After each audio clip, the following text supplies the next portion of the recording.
several years ago when Reinvention was in Miami, we had the privilege of walking through Max Strang's house, but we're now here with the camera.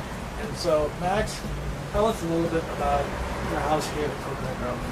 This house was designed to fit this property. We have a lot of foliage around here, a lot of tree canopy, and we wanted to keep as much of that as we could. Coconut Grove is not like Miami Beach. It's not all sand beaches and palm trees. This is a real jungle.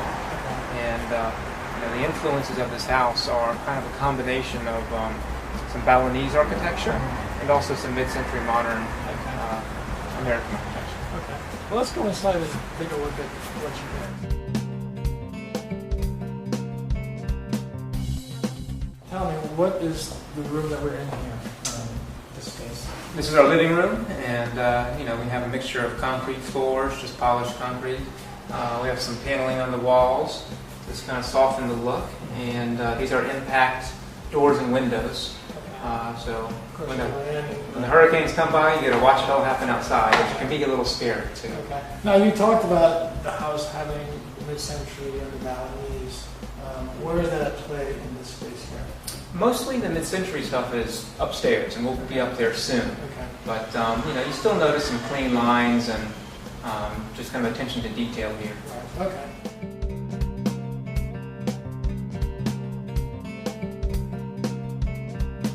Outdoor living. This is the epitome of outdoor living. Tell us about what we're looking at. Okay, this entire second floor of our house is pretty much this covered terrace. It's 4,500 square feet of open outdoor living. We have the outdoor kitchen, the outdoor dining, outdoor living. So a lot of times of the year we're up here. And you can tell right now, even on a hot day like this in Miami, once you get up a little bit, you have the breeze, and it's not that bad. And how many square feet did you say it is? 4,500? It's about 4,500. But yeah, the construction here is just a very straightforward steel construction. And to me, this was more of the mid-century influences. It kind of reminds me of the Pierre Koenig house in Los Angeles a little bit, just that real simplistic steel structure. And it acts as an umbrella for the whole house too. And most all the AC areas is down below.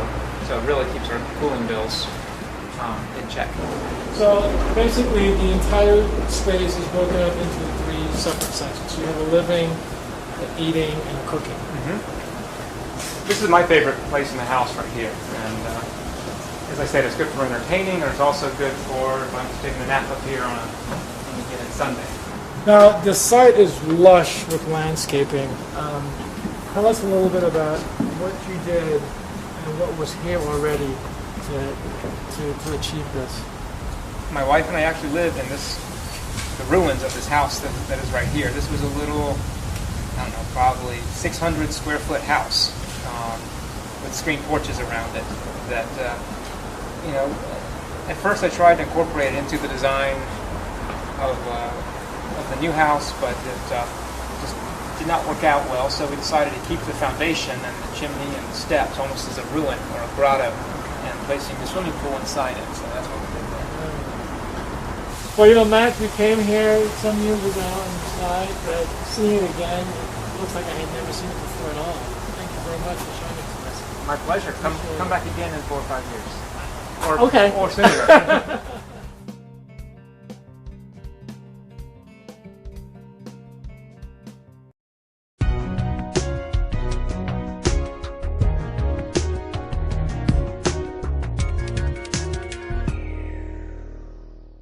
Inflatable smokehouse that we use, and we take it to summer fairs, summer fetes, and it's to demonstrate really what happens in a fire situation but in a safe environment.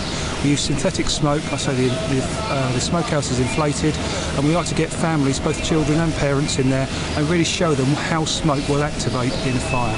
We take people in groups, normally 8 to 12 people in there. We'll sit them down and we'll talk to them quite a bit about what exactly happens to a fire, and it's really to headline the importance of smoke alarms. I say in a smoke environment, the smoke will go to the roof, the ceiling, it will then mushroom out and then starts to come down, but we can control the conditions in there and show people in a safe environment exactly what happens. It's really important. We're trying to bring down the number of fires, and the way we can do that is to educate the community in just that fires don't happen in the first place. So we want to show them what happens in a worst case scenario, but in a controlled environment, and then hopefully they can take this down, go home, check their smoke alarms, but also be aware what to do in the event of a fire.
Smoke, as it enters the smokehouse, goes up to the ceiling, sort of billows out, mushrooms out across the ceiling, and then starts to come down. And what we do with the people in there, we literally get low, crawl low under smoke, is a message that we teach in schools. So they need to get under the smoke so they can actually have daylight, fresh air, and then find their way out of the building, or the smokehouse in this case, as soon as possible. It's surprising just how disorientated people will become. It's a very small space in there, but once you lose total vision, you become totally disorientated. I say can't see in front of your nose. I want people to go away from this, think about the dangers of fire inside their own homes, what they can do to minimise that, and we offer a free home fire safety check where we will come to people's homes, ensure that their properties are safe from the risk of fire. We will talk about an escape plan, we want them to check their smoke alarms, and we will fit smoke alarms if required.